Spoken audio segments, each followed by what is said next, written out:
From Las Vegas, it's Let's Talk News Now with Rick and Ella. Good morning, Las Vegas. It's Rick Singer here along with Ella Roberts and Valerie Amber.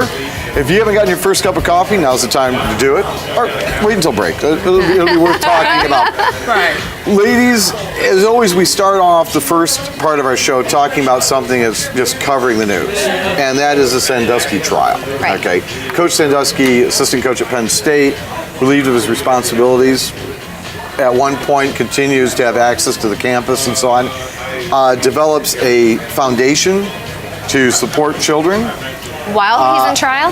No. This was done. This was done before, and this is all part of access to the children. Oh, got it. And in doing, Catch everybody up. Right? and he is, they had the testimony of his alleged victims over the last 10 years was extraordinarily compelling. I mean, it was from everybody who was in the courtrooms. I was not in the courtrooms. Everybody who was in the courtrooms, everything was being reported. Was that the jury was hugely, attentive to every single detail that was going on, as these young people had to relive their experiences as they perceived them, as they experienced them. It was last week when we were talking about it. One of the things I questioned at the time was maybe overcoached a little bit. But as I heard from our guests at that time, we've had experience in being in trials. There's no way that you can over-prepare or be prepared to turn around and give that type of testimony. I think the thing that comes to my mind immediately was that the defense, in putting forward their case, was mostly about his character. People were coming up saying he was a nice guy. But they had to, though, because anytime, it's just like people accused of rape. You can't really get even if it was not, especially if it wasn't true, an accusation like that can really bang at a person's credibility and character. Absolutely. And so anything to do with children, that's 10 times worse. Yes. Now, I'm a very big proponent of see both sides of it. Like yesterday, we were talking about the guy who killed his daughter's abuser. Now, unfortunately, I was like not getting all drama, whatever, with Sandusky when this first came out.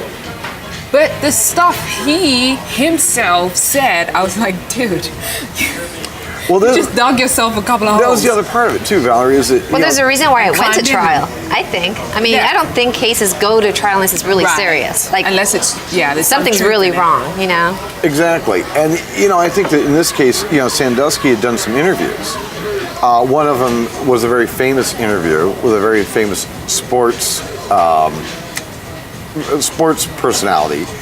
And I'm not going to get into all the details of it, but bottom line to it is this guy, every time he opened up his mouth, just kept shooting himself in the foot because he was almost confessing in the way that he would answer questions. Well, I think that's good because then that means the victims will get justice, almost guaranteed. Even though they won't put him on the stand, because I mean, like I said, I was ready to let's see what But why is he doing interviews? I mean, why is he on TV? I mean, this is he riding off the little wave he's on, like that 15 minutes of fame kind of thing? Yeah, I got to say to you, Valerie. He might write a life story book and cash in. Yeah. Well, that's the thing is, I have. He really does. It sounds terrible, but he almost sounds like the guy that just got hit too many times in football practice. Because when you listen to these audio tapes, he just doesn't seem to have it together at all. And the fact that he's just almost so obliviously innocent not innocent in his actions, innocent in his perspective of what's going on around him. But you kind of He's have to not even understanding the dynamics of what's happened here. And of course, for that reason, the defense would not put him on the stand at all. The prosecutor would have had a field day. But then, to do something like that to kids, you kind of got to have something that's not all. Well, maybe he truly believes he didn't do anything wrong. That's how. And that's back again, the mental thing. I remember a specific thing that he said, that me and this boy were horsing around in the shower.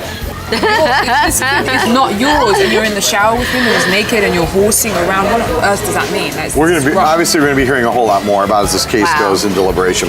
We're going to take a break. When we come back, we've got a special guest here on Let's Talk News Now. Enjoy your morning.